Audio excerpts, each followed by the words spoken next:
Who is Larry Jackson? He's an influential figure in the music industry, no doubt about that, because he co-founded Gamma, a media company aimed at revolutionizing the way artists create, distribute, and monetize their work. But prior to this, though, he was the global creative director at Apple Music, significantly shaping the platform's artistic collaborations and their content strategy. Under Jackson's leadership at Gamma, the company quickly established a robust lineup of artists, including Usher, Rick Ross, Snoop Dogg, French Montana, and most notably, who we'll be talking about today, Sexy Red. Jackson has maintained a professional relationship with Drake, too, that we have to make note of. Another major figure in the music industry, if you're not already aware. This connection has been beneficial for both of them, as Jackson's industry expertise and network have facilitated various collaborations and projects that expand their influence and reach within the music world. And Drake has been pivotal in that relationship as well, and they bolster up one another to ensure both of their success. So, just wanted to give that little background before we hop into the video so you get to know who and why we're talking about this man. Okay, now to the video. Hello guys, and welcome back to my channel. If you're new here, welcome. My name's Raven. I am a licensed therapist, I'm a seminarian, I'm an author, and I'm a thought leader who loves to engage in thoughts and critical thoughts about culture and all things within society that are impacting us. So, welcome to the bastion of critical thinking, we like to call it over here, and prepare to be challenged to think, right? And to challenge your thoughts, your preconceived thoughts about things in culture, okay? So without further ado, let's just hop right into the video. So today, y'all, we got to talk about this Larry Jackson and Joe Budden interview because, child, it was chaotic to say the least. I want to just review this interview authentically, raw, no edits, no cuts. Obviously, there'll be cuts because I'm not about to review this whole almost 2-hour video. However, I am going to highlight some of the points that spoke to me most and why I think this man needs to be called to the carpet and he needs to be challenged, right? And everybody that mirrors him in the role that he plays, because he is trying so hard to absolve himself of the responsibility that he has within the cultural zeitgeist, particularly Black culture, but he can't be absolved and we shouldn't let him off the hook. Not that and I get that we can feel powerless in times as just casual listeners of things that maybe his music production company produces, but that's not necessarily true because we don't have to necessarily put our dollars behind such sinister behaviors and such sinister acts and things that are intentionally corroding the culture, right? And miss me with all the conversations about, no, it's actually not, whatever. I'm not about to argue that today. We're just going to talk directly to what he says in this interview and why it's full of crap and why he still needs to be held to the carpet, okay? All right, let's just hop right in. I feel like there are certain voices that we need to hear from. And you're one of them, like especially today. Like there's only but so many Black executives we have with a wealth of knowledge about all things going on in music. And all of you guys are behind the scenes. Like I get that, but sometimes we need to hear y'all. I thought it was important. I was glad you even answered the phone when we called. So I want to start here and respond to the beginning part of this interview because I think it is really important. The truth is, this is a Black music exec. And in a space, in a world where that's almost an anomaly, not almost, it is an anomaly to have a Black executive in almost any capacity, but particularly in the music industry, because we know historically, or maybe you don't know historically, so let me hit you. Historically, Black people have been the artists, but never they've curated arts, but never the owner of their own arts. They sign these predatory deals that require them to essentially sign away their whole lives so that they can be famous, right? And essentially they're raped and pillaged of the art that they curate and make, and people make, traditionally white music executives make millions and millions and billions of dollars off of their hard-earned music and work. And they just have to kind of suck it up, right? So that sucks. And anyway, I say that to say, I get how Larry Jackson is saying, listen, or Joe Budden rather, is saying, listen, I respect you. And I think it's dope that you are who you are and you've been able to ascend to the level that you've been able to ascend to. That's awesome. And as a Black person who also loves to see Black people rise and win in that capacity, I am not oblivious to that, and I'm not going to be as dismissive to that as I know a lot of other more liberal factioned or liberal minded people particularly would, or should I say progressive, however you classify political ideologies. I would classify them as liberal or progressive, but needless to say, the more progressive wing of people would often make the case, I can hear them making the case that all millionaires and billionaires should be held to the same level of scrutiny and critique as each of them, and color doesn't matter.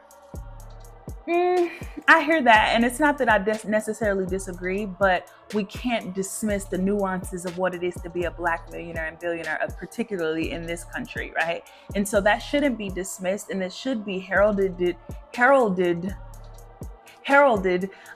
for the beauty and the power that is, and the work and the effort that it took to rise to that space. Because until you've risen or have had to fight through obstacles, with regard to your race, but also other things that have been placed in your way as a result of your skin color, either intentionally or unintentionally, right?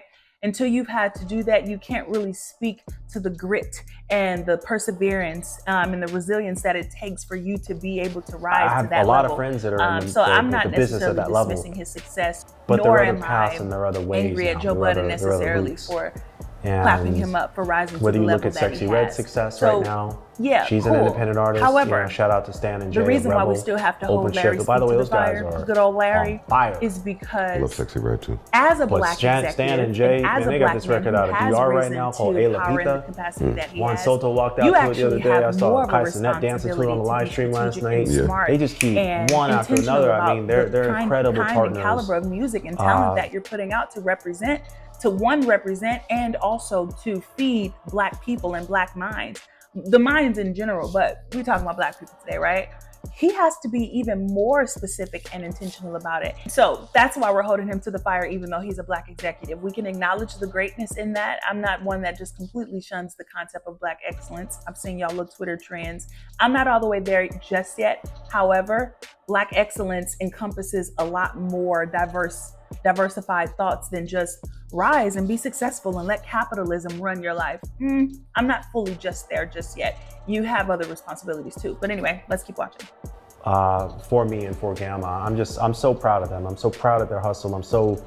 They fight for the ball, they get to the hoop, they get in the lane, you know what I'm saying? And because of that, you know, we're succeeding with Sexy Red. You know, I was proud to have produced with our team the Color Purple soundtrack. I think Willow's album just came out through us last week. Phenomenal talent. Phenomenal talent. Willow Smith is a virtuoso, I mean, beyond, and I really hope she gets her flowers on this album. I'm gonna stop there too, because you can tell that even before Joe Budden asks him the infamous question about why the hell did you put Sexy Red out into the zeitgeist, he's already prepping his answer and laying the foundation so that this blow that he's about to push, or lack thereof, because you'll see quickly that he doesn't say anything at all, anything of substance anyway, but he's preparing us for the blow because he knows how sinister it is and he knows how messed up it is. And so he's about to get, well, I'm not going to put the cart before the horse or whatever the saying is. Let's just keep watching. But I'm just saying, take note of how you wouldn't have to pad what you're about to say or pad your decisions if it wasn't that sinister, if it wasn't a bad decision, or if it wasn't something that actually is corrosive for the culture. But whatever. The point why I'm raising that is that, you know, we're not looking to peddle things that are, you know, terrible or corrosive for the culture in that particular way. You know what I'm saying?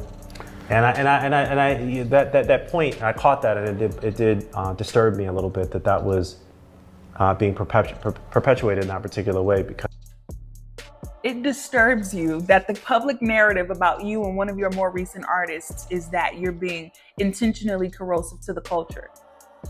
So it doesn't disturb you that Sexy Red is actually being corrosive, but rather that people are taking note of the fact that she's corrosive to the culture. Bro, what kind of sick, diabolical mess is that? What? It pisses you off that people take note of the things that you're doing to piss them off.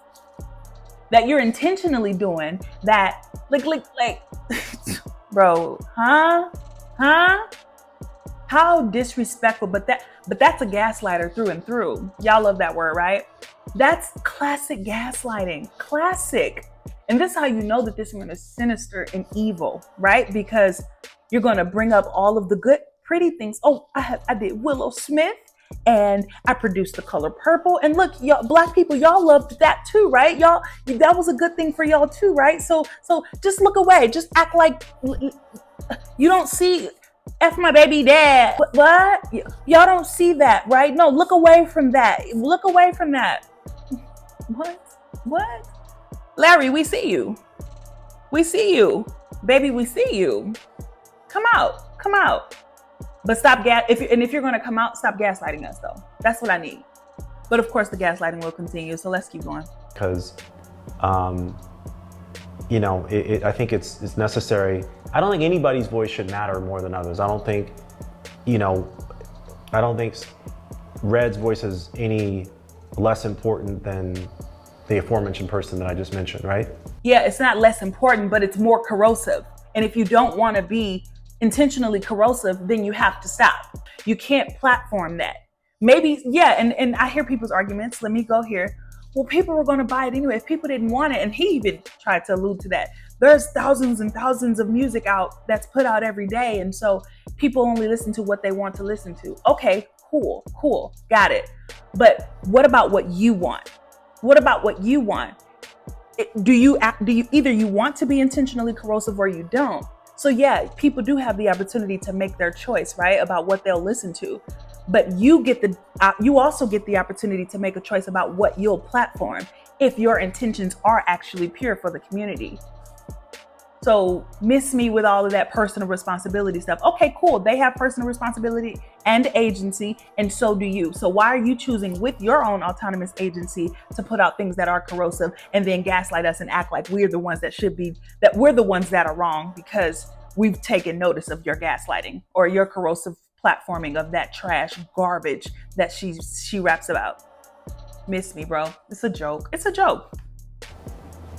I don't think so, you know. And I think her voice matters too, by the way.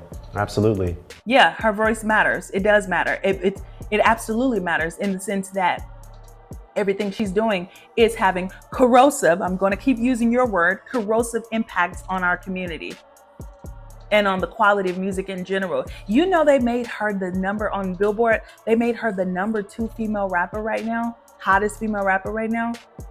And I guess, yeah, definitionally she is, but what does that say about the state of culture right now? And I know this may feel overdramatic and oversold because I get people's arguments of like, there's a time for celebration and good time. And even within good times, you have a tendency to be more inclined towards denigration, right? And negativity and self-sabotage even. And so that has its place. But I'd actually beg to differ because what happens is those sort of things are only microcosm to bigger problems that are created. And I talk a lot about this in my Letting Go of Ghetto Culture video. And this isn't about being a prude either, so y'all can miss me with those arguments too. I'm not necessarily saying that music can't reflect adult behavior, music that can't talk about sex or anything like that. All I'm saying is she goes out of her way, many of them do, but particularly her, she goes out of her way to play up and magnify every trope, every stereotype, every ghetto antic for the sake of shock value and for the sake of an obsession and a glorification of debauchery. And that's an evil in its own sense, right, guys? So y'all miss me with the conversations of all of the reasons why it's okay. This is particularly evil and you know it. And it's not necessarily evil on its face just because of the content that it talks about, but because I know that you're in overdrive trying so hard to do the lowest, most debased things that you can do and sing and talk about for shock value.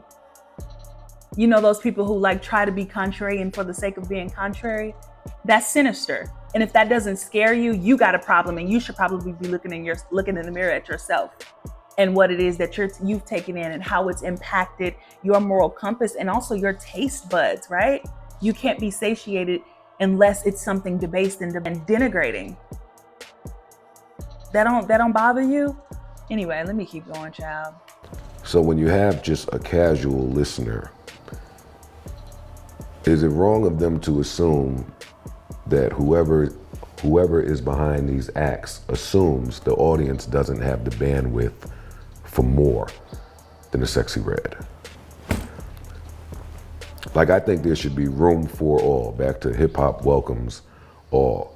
I think the concern comes when you only see one type of representation. I mean, Willow's album is incredible, you know? Willow's album is incredible. You know, the Color Purple soundtrack, I was so proud of that.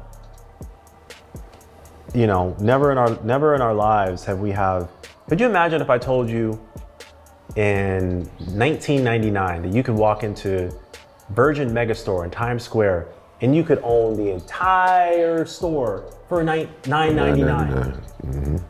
And so the Joe, you got gaslighting every begins. CD here on the wall. Everything is yours. How much is it gonna cost me? $9.99. Bro, one CD cost $11.99 at that time. I could have the whole store for $9.99. Mm-hmm. Ain't nobody make you listen to anything, dog. You have everything that you want on your phone.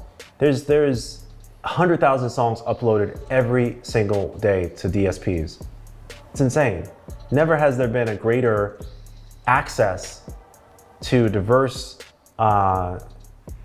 group of songs, artists, albums ever before in our life with such ease and for access and simplicity. You know, and I'm proud to have been a part of that at my time at Apple Music in terms of the architecture with respect to that access too, you know? But it's not like you only got $20 in your pocket, you can only go in and buy one CD, you know? And I think you're talking about something, I don't wanna. You have all the songs in the world. Nobody's telling you to listen to this. I am pumping her out tremendously. I am putting the biggest artist, Drake, the biggest artist behind her and having him post her and big her up and magnify her even more. But nobody's telling you to listen to her. You can just ignore all of the exorbitant amounts of energy, effort, and money that I'm putting into her to plaster her into your face. You can just ignore it. Nobody's forcing you to listen to it. Bruh. Literal, just, okay.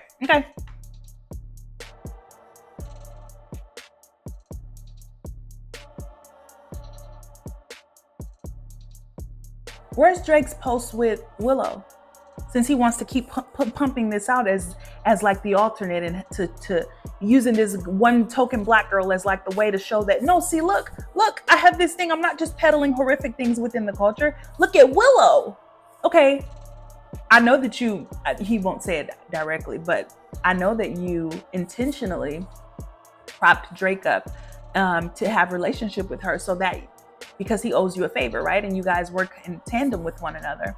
So why hasn't he propped up Willow? If it's just this happenstance, you have a ton of music to listen to. Here, just pick your choice. It's just a variation. Just pick your choice of the variation. Before I get out of here. You know, and I think you're talking about something. I don't want to play stupid. I think you're talking about something that is like, why is this?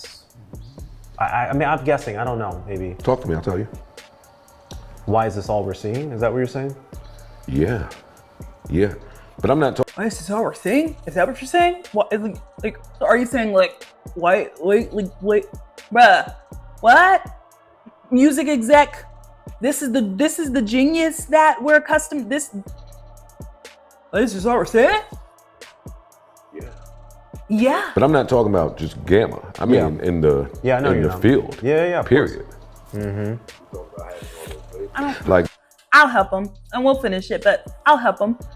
This is all we're seeing because we want to play on the lowest common denominator because we know debauchery sells, right? What's the old saying? Sex sells. We've always known that. But this is beyond sex, guys. This is beyond sex. We know that there is a flagrant theme or thread of debauchery and an appetite for pure cultural decay. We know that. And so what we're going to do is pour salt into that wound and manipulate it and take advantage of every ounce of flavor that we can get from it. Maybe that analogy was bad, but essentially you get what I'm saying. We're going to take advantage of your most weak and vulnerable parts because we know that we can make a ton of money from it. That's sinister.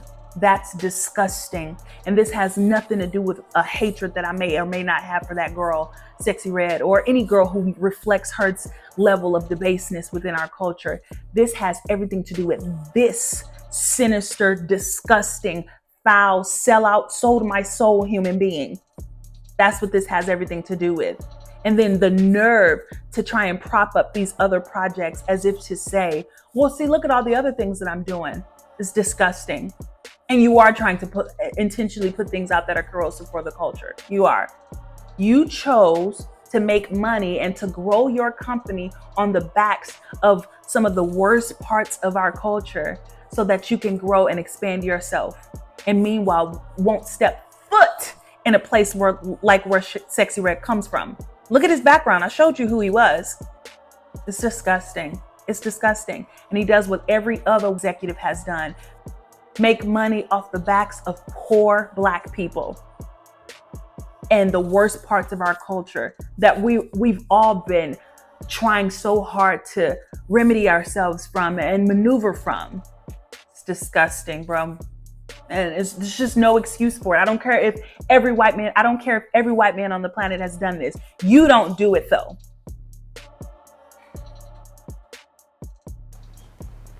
Like back in the day when we talk about having all those labels, there was such a variety in acts. There did at least feel like it was some freedom of choice. Today, even with us having millions and millions of songs in here, it does feel like the major label institutions continue to push the same thing to the forefront. And I believe in frequencies. I do too. I believe in frequencies. Our company's called Gamma because of a frequency. I was sitting down with my friend Michelle Sanasuoso, who programmed The Beat in LA and programmed KNL. She hired me as a music director when I was 16. And we were having a conversation about transcendental meditation. And we were talking about brainwave frequencies and how our brain oscillates between frequencies during the day, you know, delta, theta, alpha, beta, you know. The highest form of brainwave frequency is gamma, 38 hertz and higher. So when you sit down to write, pump it up. When you sit down to do what you Gamma do. mode. Gamma mode. Yeah, I'm in my gamma mode, you goddamn right.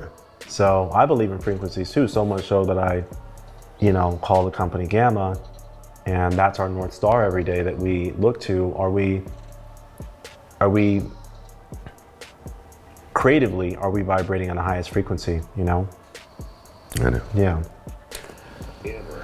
And just like that, subject is switched and they're off to another thing. Are we vibrating on the highest frequency? I don't know. You tell us.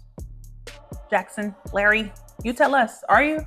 Is Sexy Red the highest frequency? Or is this intentional and sinister, like I've been saying? Did you intentionally put her out because you know that the frequencies that you'll be able to tap into will continue to reverberate back to you and get you a lot of revenue?